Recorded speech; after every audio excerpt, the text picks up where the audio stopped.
आज इस कौम को देख करके ये अंदाजा लगाना बहुत आसान है कि इस कौम को बांटना इतना आसान हो गया है कि कोई 2 टके का केजरीवाल आता है वो इस कौम को बांट जाता है।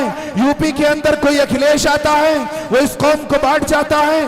कोई मायावती आती है वो इस कौम को बांट जाती है। कोई राहुल आता है वो इस कौम को बांट जाता है। और इस कौम का मुखलिस और इस कौम का सच्चा लीडर और इस कौम का अच्छा रहबर जनाब बैरिस्टर असदुद्दीन ओवैसी आता है और यही कौम उस पर इल्जाम लगा देती है। जोरदार तालियों से इस्तकबाल कीजिए अपने मेहमान का।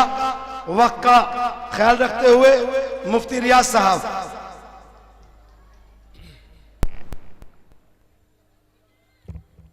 बिस्मिल्लाहिर्रहमानिर्रहीम। इय्याका नअबुदु व इय्याका नस्तईन। मनफात एक है, इस कौम की नुकसान भी एक।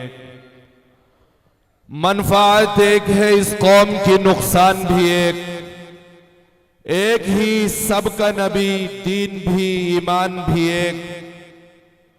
मनफात एक है, इस कौम की नुकसान भी एक ही सबका नबी, दीन भी ईमान भी एक। हरम पाक भी, अल्लाह भी, कुरान भी एक। कुछ बड़ी बात थी, होते जो मुसलमान भी है। फिरका बंदी है कहीं और कहीं जाते हैं। फिरका बंदी है कहीं और कहीं जाते हैं।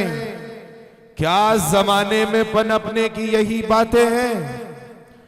यूं तो सैयद भी हो, मिर्जा भी हो, अफगान भी हो। यूं तो सैयद भी हो, मिर्जा भी हो, अफगान भी हो। तुम सभी कुछ हो, बताओ क्या मुसलमान भी हो?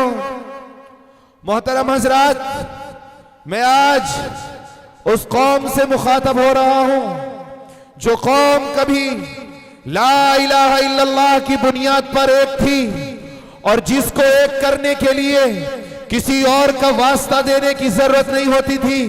बस उसको आवाज लगाई जाती और उसको कहा जाता तेरा मेरा रिश्ता क्या, ला इलाहा इल्लल्लाह। वो कौम पूरी दुनिया के अंदर मुत्तहिद हो जाया करती थी। आज इस कौम को देख करके ये अंदाजा लगाना बहुत आसान है कि इस कौम को बांटना इतना आसान हो गया है कि कोई 2 टके का केजरीवाल आता है वो इस कौम को बांट जाता है। यूपी के अंदर कोई अखिलेश आता है वो इस कौम को बांट जाता है। कोई मायावती आती है वो इस कौम को बांट जाती है।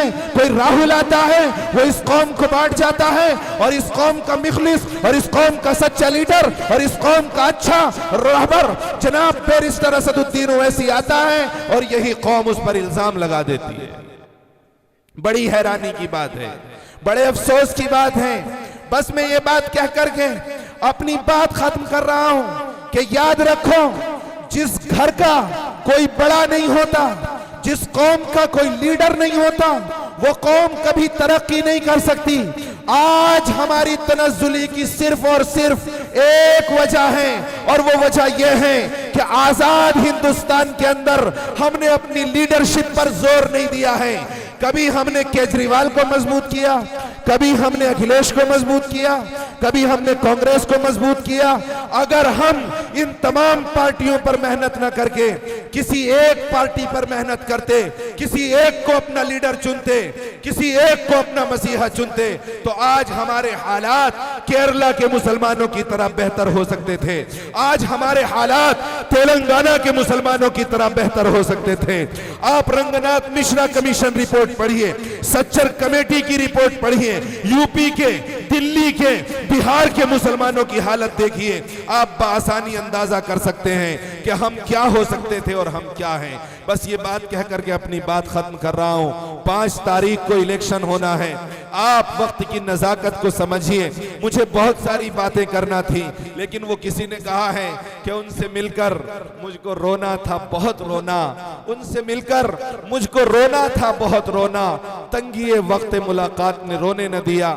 जज़ाकल्लाह, शुक्रिया, वस्सलामु अलैकुम व रहमतुल्लाहि व बरकातहू।